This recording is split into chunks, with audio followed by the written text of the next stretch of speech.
Good day, everyone. Richard Cowperthwait for Northwest Access TV. Thanks for joining us for another one of our bi-weekly For the Record St. Albans Today shows. Happy to have St. Albans Mayor Tim Smith on board as per usual. Morning, Mr. Mayor. Hello, Richard. How are you? I'm fine. I guess we should know we're taping this show on Wednesday, May 12th.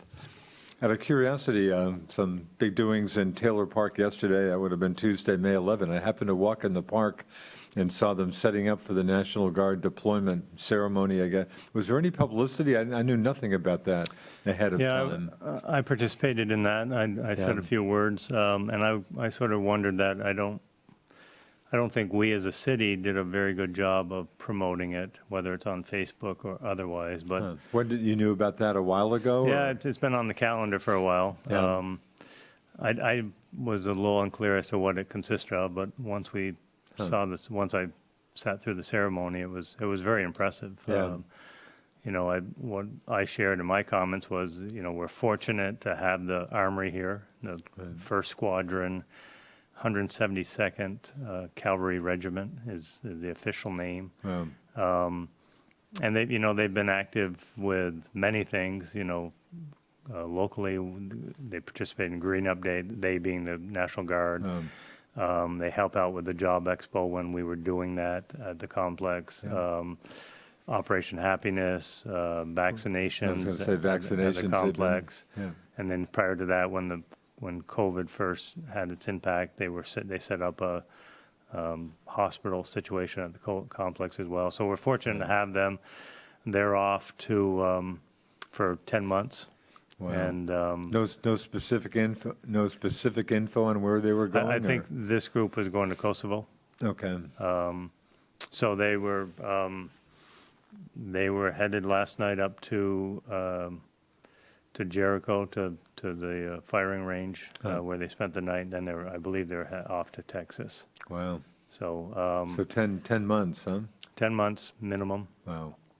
We were fortunate enough to have Major General Knight, the head of the Adjutant General for the National Guard. So we're getting to know him fairly well. He was here, and then he participated in Warren Ham's event that we did as well at City Hall. So it's just a great resource to have locally. And we had an okay turnout, but it would have been nice to have a bigger turnout. And then the city police and fire gave them an escort to the interstate. So. Yeah. Oh, that's cool. Like I said, I'm nowhere with social media and stuff. Well, and anyway, but I just kind of stumbled on that myself yesterday. You and I talk about that a lot. How do you promote an event nowadays? Do posters do it? Do social media?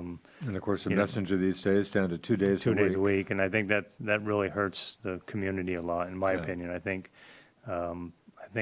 when the messenger was at its peak, I think that was what everyone turned to, and you could find out a lot of information about. Of course, I can go back to my old radio days, which is now 20 years and counting. It's funny, I happened to flip on 1420 and 102.3 the other day, and there was music on there. Oh, is that right? I've got no clue where this was coming from or anything, but there was something on. I did hear 1420 advertised as part of the sister stations for 101.3, maybe. Oh, is that right? Yeah, there's a bunch of them included together, and I did hear 1420 St. Albans. Interesting. I suspect we're not talking a lot of good local news on 1420 these days. Interesting. Well, and once again, that is missed as well. Yeah. So, Tim, again, we're taping the show Wednesday, May 12th. First Farmers Market, is that coming up this Saturday or not? Good question. I always assume it to be the middle of the month, so the 15th. Saturday would be May 15th, so perhaps I'm I guess we'll see. expecting that might be the case. Yeah. We talk about every show pretty much. USCIS, U.S. Customs and Immigration Services, their situation. Any news to report on that in terms of a? Yeah, I saw an email come through yesterday that there will be a briefing next week, I believe, with Senator Leahy's office. They will be briefing Senator Leahy's office. Yeah. And so we should have more information then. I do know that I believe there was 4 parties of interest for the new site. In terms of putting up a new build, or possibly a new building anyway? Yeah. All within the county, all within, Huh. I guess, all within St. Albans City and town. Yeah, So I think the requirement originally was they wanted 2 at least, so they got 4, so that Yeah. was encouraging. good, And then we'll see where it goes from there. yeah. I guess some of the big news in the city is the Kingman Street issue. Of course, voters approved that at the annual city meeting, Right. and I guess you can still, I walked down that way yesterday, I guess traffic can still, there is one lane that One you way, can go from east to west. East to west. So, if you come out of the People's Trust You Drive. can then still do you can People's turn, Trust and drive-through. the sidewalk is still intact, so you can access businesses like Nellie's or Tetros, Yeah, Frozen Ogre, so, and People's Trust and the hair salon. So there's still the ability to park on Main Street and walk down, or park in the garage and walk over. yeah, So, I just want to mention, I was in, you talked about INS, but along with the same lines as the Passport Center yeah, at the former post office over on the corner of Stebbins and Main. And I was in there, they had asked for some brochures for the downtown and some maps, because when people come to get their passport, they usually end up staying here for, half a day at least. yeah, So they're looking for activities. So we dropped some of that off to the Passport Center. And the interesting piece is how much exposure that leads to the St. Albans and the region. A lot of people, Gary Lawton. So Gary's a security guy. We were talking that I think they've tracked individuals coming to St. Albans for passports from 44 different states. Is that right? Yeah, so they've made special trips for the passport. Just because it's apparently a lot easier to deal with a place like St. Albans than some cities or something? That's part of it. The other one is that usually it's an emergency situation. So they're going on a trip on Saturday, and they pull their passport out and realize that it is expired, so they jump in the car from people I spoke to yesterday that were in there were from New Jersey, New Bedford, Mass, Really? and New York City. Interesting. So they all were in town, Huh. all spending money, in the coffee shops or whatever. Yeah. So it's interesting to see that kind of exposure. And the folks, I heard this yesterday, that, and it's great to hear that people love the city. They love how, the city looks great. They love the fact that people are so nice. And that's what some of the comments were yesterday, that people were very cordial and helpful. So it's always good to hear that. And then I talked to Maureen Brown at Hampton Inn, and they've benefited from people coming up. Huh. They'll spend the night, get their passport the next day, and then head out. So Interesting. Now that you mention that, I've been in my travels downtown 3 times. I've been downtown just walking around and had heard someone ask, "Where's the Passport Center?" Obviously from out of town. I've directed 3 people over there in recent months. yeah, they had, I think they had 44 appointments for yesterday. Really? Yeah. So Wow. most of them from outside the area. So Interesting. it's good.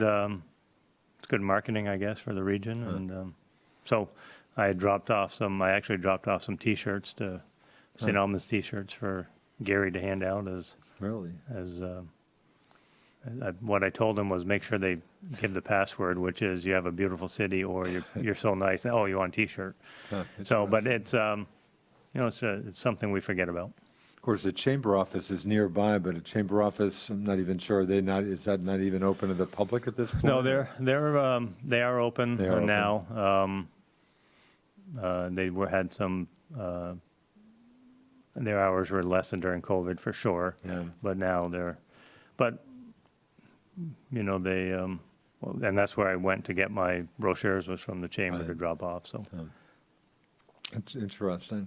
Just made me think of something. I'm going back for a year or two. There was some filming. There was some interest in St. Albans. There was some filming going on. I'm not dreaming that. Did No, anything come of that? yeah, actually, We're going to see a TV show with Well, St. Albans. your timing's perfect, Richard. I just got, so Liz Gamache had led that charge, working with some of the film companies that actually filmed in St. Albans and at City Hall and other places. Former mayor, yeah. Yeah, and I had, it's always been in the back of my mind if anything would ever come of that. And Liz just sent out a text yesterday saying that the movie is actually going to be released this summer. Right, so a movie? Yeah, it was a movie. Really? It's I think it was like a Hallmark movie. Really? And so we, that's generate some discussion. You know, do we do a premiere at the Weldon? Or, Yeah, which would bring us back to Loving and Laughing. right. Well, that's the concern. We want to do a private review first, so make sure we don't have mud on our face. But In the 7 days, I'm sure you saw it, 7 days had a story on the Loving and Laughing history, within the last half year or so, I think. oh, is that? Oh, you didn't see that? If I can find that, I'll give it to you. I don't know if I still have it. But. And I've never seen that movie. Oh, is that right? Yeah, I need. Ken, old friend, late great Ken Kay was, of course, quoted in that story. Yeah, Interesting. yeah. So I'll try to I find think that. I mean your timing's perfect. I just got the text yesterday, and I forgot to mention to my family because my daughter was, whether she's on the editing room floor or not, I don't know. But so it's hopefully this summer we'll see something. Interesting. Back to Kingman Street for a second. So that work goes to what? November, pretty much right Yeah, through the summer yeah. into the fall. Yeah. Interesting. So what happens is everything gets torn up. We replace all the water and sewer and make sure everything's updated. And then the sidewalk will be similar to what's on Main Street with same style of lighting, And some trees being planted. Some trees. trees, bump outs. You know, the concrete with the brick, same style, so it will blend right into Kingman Street. Interesting. So hopefully the merchants along there will fare okay. They, Yeah, you know. yeah. Well, that's always a fear. Is I think the city does a great job, and the contractor maintaining access for those businesses. Yeah.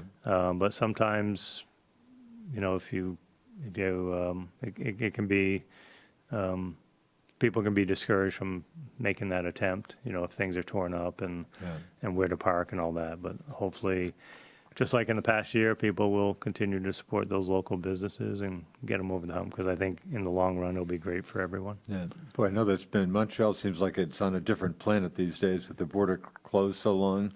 But I know it's been a huge issue in Montreal as they've done some big-time streetscape with, you know, that takes so long. And I just see on Montreal News just some of the businesses saying, hey, you know, we can't deal with this when, anyway, St. Albans on a little smaller scale, fortunately, I guess. Just, I don't know if we talked about it before, Richard, but I had reached out to Governor Douglas, former Governor Douglas. He was appointed by the Woodrow Wilson Foundation, which is a private entity out of D.C., to look at the border system. I don't know if I'd shared that. Jean Charest, the former Quebec on it premier, as one of well. the folks with that. Yeah, and he's not very. I'm not optimistic that the border is going to open anytime soon. Is that right? Maybe fall. But maybe, so it sounds like fall, best case scenario. And very at this best point, case. isn't the border, I think you can't even, the Quebec-Ontario border's closed. I heard think. that too. Yeah. I think the governor was asked about that maybe even yesterday, or certainly comes up at the governor's bi-weekly news conferences. But boy, it sounds, and I know Gary Douglas, I see him on TV, the chamber president over in Plattsburgh, North Country, just going crazy. I mean, Plattsburgh, I'm sure St. Albans and Franklin counties taking a hit for sure. Plattsburgh area, I think, takes a huge hit with the border even closed. more so, for sure. Boy, so not much optimism right now. You know, and part of it is, and once again, I don't remember if I shared this, but speaking to friends in Franklin, when I visited their select board for work, they have relatives just over the border, and they were saying that they had people get their first shot on the Canadian side and are not planning on getting the second one for 90 to 120 days. Just because of lack of supply, presumably. They don't have the infrastructure to handle the rural aspect, I guess. And, but that's 4 months out, so you know that puts us. It's September. Boy, it's funny, if the border wasn't closed, just as some folks from Quebec, Canada will cross the border to the U.S. to get quicker medical care. Yeah. Sounds like we have plenty of vaccine at this point. Yeah. It sounds like, boy, that's too bad. If the border were open, you'd think probably a lot of Canadians would be crossing the border for around sure. here to get shots. Yep. Boy, tough situation. Tim, community swimming pool, we're going to see work on that in the not-too-distant future? That's Or? the expectation. We, at our meeting Monday night, we signed the paperwork for the bond Yeah, that will be working, and the initial interest rate was below 1%, it was 0.95%. Really? So that was a positive for us Wow. and the costs that we had projected. But yeah, the plan is that they'll be digging this summer. so has that been put out to bid or not yet, or? I don't believe it's been put out to bid yet. Okay. So I don't believe so. But we should see work again starting over Yeah, the hope is next May, June timeframe should be ready to go. Wow, So, interesting. yeah, we were up, as I mentioned to you earlier, we dedicated a bench, we being Franklin County Industrial Development, to one of our longtime board members, Bud Bruley, That's nice. who stepped down after 22 years. And, Wow. you know, up at Hardack, they had lacrosse going on, Huh. you know, people using the trails, our small event. And in discussion with Kelly Vians, who's the director of Parks and Rec, she stated that the new Greg Brown Lodge is, they've signed up a number of different events, you know, baby showers, wedding showers, that type of stuff. And so it's beautiful space.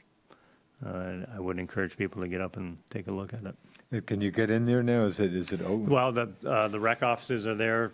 Okay. That's their main so that's their- location. Oh, is that right? That's kind of their new headquarters? yeah, bathrooms are open, but I think you could pop in and ask for a tour at any Oh, point. wow. And, 'Cause I haven't seen it myself. oh, I yeah, should do you, that you myself. should check it out, Richard. Wow. It's a great. You'll be impressed. Wow. No, the future of Hardack sounds just like unlimited. Just Yeah. sounds like a tremendous resource. Yep. Water storage tank, Tim, another issue that voters approved, Yeah. getting another tank. We didn't talk about it Monday night. It's progressing. I know that they're still, and I think it's a year out anyway. They're still dealing with right-of-ways and construction easements and that type Yeah. of stuff. And as part of the Aldous Hill board, we're extending a permanent right-of-way to them, but I haven't even seen the survey. And so we still have to draft some documents for city and Aldous Hill trustees to sign. So, Yeah. I'm quite sure that's on the agenda for 2022. Right. Talked about Kingman Street. Will the Kingman Street streetscape project, will that be kind of the last major one of its kind in the No. city, at least under TIF, or? No, we're looking at the Federal Street. Oh, okay. So Federal Street would be torn up in 2022. Huh. What I'm excited about the Federal Street project is the fact that the west side will have a sidewalk Huh. and, you know, a green space with trees. So I think that will spruce up mainly from Aldous Hill North with a sidewalk and green space. I think that'll be a significant change for that. So that would be the next one for 2022, assuming we pull the funding together. And that would be another tax increment financing? I or- think there would be on that one, And that 100,000. might be about the last Yeah, one you we're- run out of time here at some point, I Right. assume, right? Yeah, so, but I Interesting. think we have the option to ask for an extension, but I think those are the ones that are in play right now. Yeah. Speaking of Federal Street, in my lifetime, who knows how long I'm hanging around, but Federal Street Extension Project, will that, if I'm still using the right Yeah, name, will that ever be finished? Ironically, we just signed gave the approval to sign documents to purchase another piece of land over off from Nason Street Huh. as part of that. Beyond that, I don't know what the long-term plan is. I think it's still in the works, but it hasn't been a priority, put it that way. Interesting. The health of downtown, you kind of touched on. You think downtown's done pretty well? Here we are, what, 14 months or so into the pandemic? Yeah, Downtown's hung in pretty well? I think it's done better than anyone could have expected. Yeah. I mean, we haven't, you had one Fed close. In fact, I've been meaning to ask you, but thanks for mentioning that, because I've seen so much work. Yeah. I got to think, is there some hard plan for that? Is there? Yeah, I think the plan unofficially is it was renovated to keep as a restaurant. Yeah. A lot of work was done inside, a lot of dollars spent to renovate. And just to hopefully entice somebody to buy it? To either the owners of the building would bring in a manager of a restaurant or give someone the opportunity to lease the space and run a restaurant. So from my understanding, there are some discussions going on. Couldn't tell you with who, but it is moving forward. I would think if it's going to happen, they want to take advantage of the summer months for sure. Yeah. Because we're talking, looks like some pretty significant work from the Yeah, no doubt. Yeah. And I have not seen it, but I understand the theme is more of a sort of an industrial type setting, building off their heritage down in that area with the railroad and the foundry and everything else. So I think there's some renovations that will be taking on that type of appearance. So, and that business closed. One Fed closed prior to COVID. I mean, I think they closed in February. So that wasn't a COVID impact. On Main Street, What a Yarn moved to their home shop. And once again, I think that was prior to COVID. Frozen Ogre, of course, moved from Main Frozen Street Ogre to moved Kingman. to a little bit of a smaller space that works for them. So I don't, we've actually had some start up during COVID. You had the Drake as a restaurant, art supply store. So those are two that come to mind. So we do have some vacancies, and the city has been working with a couple businesses that are entertaining thoughts of opening. So, and we as a council in the city, we need, the timing's ripe for us to really focus on that and try to attract some new businesses. We've talked about a bike shop before. They talked about a couple different eateries. That'd be great if you could pull in a bike shop. Huh? So there's a lot of conversations. We just need to focus on that a little bit more. What about the Railroad Dispatch Center? The hope that they would head over to the old Fonda Solo site at some point? Still, it has been rejuvenated because it was put on hold during COVID, but now it's progressing. The city put in with Congressman Welch for an earmark to help do the infrastructure and put in place. And the city was one of 10 projects throughout the state that Congressman Welch will be endorsing for some of that funding. So we'll see where that stands. Speaking of the congressman, or speaking of the federal government, Tim, the city's getting, is it over $2 million. $2 million? You're still figuring out what to do with that? Yeah, we haven't, there's still a lot of communication coming down relative to what the expectation is for a community to get that money. Is that solid? Is that potential money, or how solid is that? No, I think it's pretty solid. I think there's some criteria that you have to meet to get it. I think you have to go through some workshops of some type so that you understand what the expectations are for that expenditure. Yeah. And I think once you go through that workshop or workshops, then you should be good to go. Yeah. And then once again, you have to follow the guidelines. It can be used for businesses that were impacted by COVID. It can be used for some form of infrastructure, and there's a list of items that it can be used for. But hopefully you'll come up with some good stuff with that. Yeah, no, I think and the nice thing is, as compared to other dollars that were available, you had to spend them you got the money in September and you had to spend it by December. Yeah. 4 months doesn't give you much time, but now this money, you can put it in a savings account and draw down over the next 4 years. Oh, really? Oh, So that's great. you can get the money, set it aside, figure out what you want to do. So you're not making rash decisions and moving forward and then maybe regret it later. So we'll have time to evaluate and see how we want to move forward. Right. There's big change coming up for St. Albans Police Department in about a month and a half, losing the contract with St. Albans Town. Yeah. Are Are you down to pretty much the staffing level you need to be at this point? I think we're close to it. Yeah. We are, we've had to make substantial changes within the department. Yeah. And we've tried to focus on attrition Yeah. to do that. I think Chief Mo Lamont has done an outstanding job, and I think he will continue to work through that. But you're right.